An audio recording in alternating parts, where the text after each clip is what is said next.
हिंदी बोलने वाले को महाराष्ट्र में कोई नहीं मारना चाहता, सिर्फ राज ठाकरे ऐसा चाहते हैं। मराठी लोग हिंदी ना बोलें ऐसा कोई नहीं चाहता, पर राज ठाकरे ऐसा चाहते हैं। सड़कों पर हिंदी के खिलाफ आंदोलन हो ऐसा कोई नहीं चाहता, पर राज ठाकरे ऐसा चाहते हैं। यह मराठी मानुष के स्वयंभू ठेकेदार राज ठाकरे वो सब चाहते हैं जो मराठियों को कमजोर करे, महाराष्ट्र को कमजोर करे।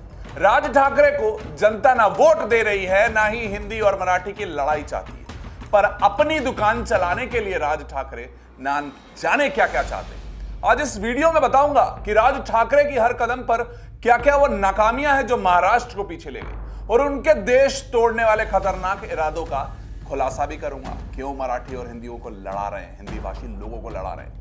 यह भी बताऊंगा कि हिंदी से नफरत करने वाले राज ठाकरे को शिवसेना ने अगर ना निकाला होता अपनी पार्टी से तो महाराष्ट्र आज बर्बाद हो चुका होता। राज ठाकरे जी, जनता आप पर भरोसा क्यों करे?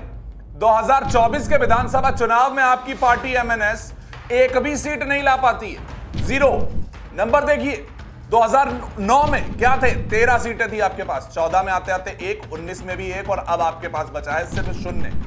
जनता ने आपको साफ ठुकरा दिया राज ठाकरे जी। क्यों?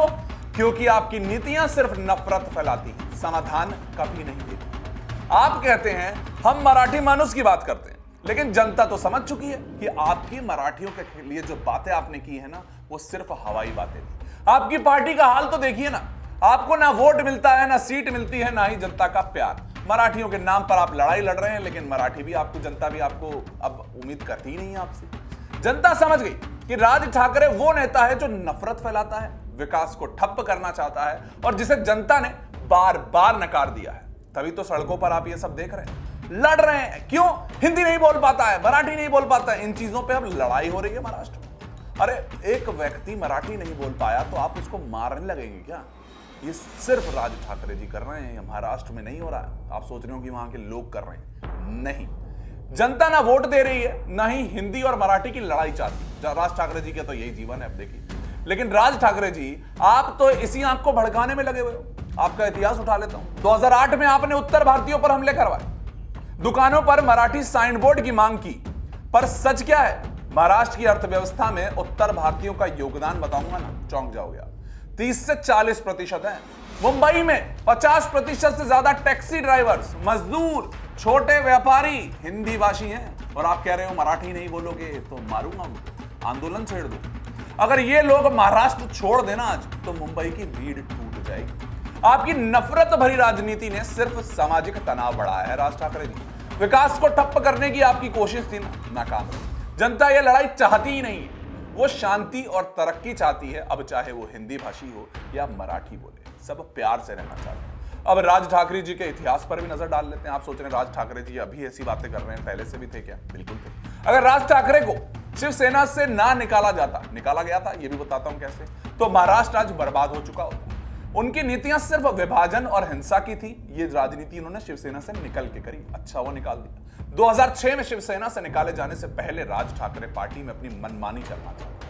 अगर वो सत्ता में रहते, यानी कि शिवसेना के साथ रहते, तो मराठी बनाम हिंदी का तनाव आज चरम पर होता और महाराष्ट्र बर्बाद हो गया होता। महाराष्ट्र की जीडीपी आज करीब 32 लाख करोड़ रुपए से ज्यादा है। इसमें मुंबई का योगदान जो है 60% से ऊपर है। और अगर आपकी नॉर्थ इंडियंस को भगाओ वाली नीति जो आप लगाना चाहते हैं और शिवसेना में आप रह जाते, तो यह अर्थव्यवस्था ध्वस्त हो जाती। आप जो कहते हैं ना कि हम मराठियों को आगे बढ़ाएंगे, पर देखिए बिना हिंदी भाषी के या नॉर्थ इंडियंस के महाराष्ट्र की जो इकोनॉमी है वो नहीं होती। ये आज महाराष्ट्र भी जानता है, वो मराठी बोलने वाले लोग भी जानते हैं। लेकिन आपकी राजनीति के चक्कर में आप ये क्या कर रहे हैं? राज ठाकरे को शिवसेना ने निकाला क्यों था? ये सवाल आपको मैंने बताया था ना, इसका जवाब अब देता हूं। जवाब ये उनका अहंकार और विवाद इसका सबसे बड़ा कारण है। 2006 में उद्धव ठाकरे की सत्ता से जो लड़ाई थी वो खत्म हो गई, क्योंकि देखिए वो शिवसेना से बाहर निकाल दिए। बाल ठाकरे ने उद्धव को चुना, क्योंकि राज की हरकतें जो थी ना वो पार्टी के लिए खतरा बन गई। और सबसे बड़ा कारण था रामेश किनी मर्डर केस। 1996 में रामेश किनी की रहस्यमयी मौत हो गई। राज ठाकरे जी पर आरोप लगा, कहा गया कि राज के करीबी उनकी संपत्ति हड़पना चाहते हैं। यह मामला बाल ठाकरे को इतना नाराज कर गया कि राज ठाकरे जी को खुद बाल ठाकरे अपनी पार्टी में अब दूर करने के लिए मजबूर हो गए। बाल ठाकरे जी के बहुत चहेते थे, लेकिन इन्होंने काम ही ऐसे करे कि अब वो महाराष्ट्र के, मुंबई के बाल ठाकरे खुद नहीं चाहते थे कि राज ठाकरे आगे बढ़े, क्योंकि उन्होंने एक तरीके से कूद के पांव पालने में देख लिया। तो रामेश किनी केस में क्या हुआ? सीबीआई ने जांच की, सीबीआई तक मामला गया था। 2002 में राज ठाकरे को क्लीन चिट तो मिल गई, लेकिन सवाल तब भी यही रह गया था, सच क्या है? सच जो भी हो, इस केस ने राज की साख को तो ऐसा झटका दिया कि शिवसेना ने तो कहा जी भैया बाहर निकलिए, हम नहीं रख पाएंगे आपको। क्लीन चिट मिली, पर जनता की नजर में आपकी छवि वही रही, एक विवादास्पद नेता जिस पर भरोसा नहीं किया जा सकता। और क्या राज ठाकरे शिवसेना को खत्म कर सकते थे? इसका जवाब जानना चाह रहे हैं ना आप? कमेंट्स में भी लिखिएगा। तो मैं अगर आपको बताऊं तो अगर वो अंदर रहते तो शायद शिवसेना उसी समय टूटकर। 2009 में एमएनएस ने शिवसेना के वोट भी काटे थे, 13 सीटें जीती थी, लेकिन आज 2024 में अपनी पार्टी का कोई नामो निशान भी नहीं है। शिवसेना भी कमजोर कर दी है, एक तरीके से उन्होंने हाशिए पर ला दिया है अपने ही परिवार की उन पार्टी को, 2 हिस्से की, और अब दोनों का ही कुछ नजर ही नहीं आता। एमएनएस बनाकर शिवसेना को नेस्तनाबूद करने के सपने देखते थे, पर जनता ने आपको दिखा दिया कि आपकी जगह कहां है। आपकी जो सोच है ना हिंदी और मराठियों को लड़ाने वाली, आप इसको बंद नहीं करेंगे तो आपके देखिए क्या होगा। जनता तो आपकी सच्चाई जानती है, तो जल्द से जल्द देखिए हिंदी भाषियों को भी अब समझ आ चुका है कि आप जो राजनीति कर रहे हैं ना बहुत ही ओछी राजनीति।